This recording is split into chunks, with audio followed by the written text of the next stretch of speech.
তো আমাদের মেসে আজকে খালা নাই, তো আমরা নিজেরাই সব এক করতেছি। তাসির এর সামনে আসো। আমরা ভাই খাওয়া দাওয়া শেষ, আমরা রিস্কিট তো আমরা বাইরে থেকে খেয়ে আসবো।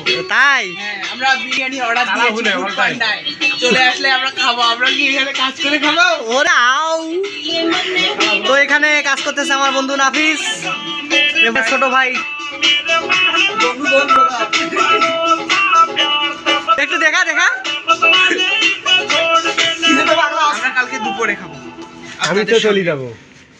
আমি তো চলে যাবি রাতে রান্নাবাড়ি, ব্যাচলারদের রান্নাবাড়ি খালা আসে নাই, তো আমার এখানে ভরপুর রান্নাবাড়ি হচ্ছে। আমার বন্ধু ব্লগার রাফি,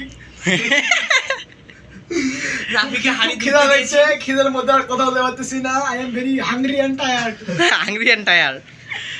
তো রাব্বি সাহেব, হ্যাঁ কি বলবেন আপনি বলেন। কি অবস্থা আপনার? আমার অবস্থা আলহামদুলিল্লাহ ভালো। তাই বন্ধু রাব্বি আজকে খাবে না? রাব্বি আরে দুঃখের কথা বলিও না ভাই, কালকে আমি খাই ভাই, আমি অল টাইম কালাবো না। গার্লফ্রেন্ডের সাথে দেখা করতে যাবো, আজকে না খাই এইরকম মানুষ। আমি অল টাইম কালাবো না ভাই, অল টাইম কালাবো না। ওগুলো কোনো কম দামি খাবার আমার হবে না। বিরিয়ানি অর্ডার কিছু আমরা খাই না। গার্লফ্রেন্ডের সাথে দেখা করবে যাবে, সেই জন্য আজকে খাবে না?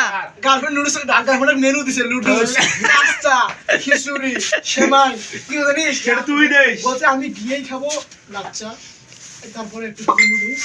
তাই তোমার কি মনে হয়? তো ঠিক আছে, সবাই ভালো থাকো, সুস্থ থাকো, আল্লাহ হাফেজ। হ্যাঁ।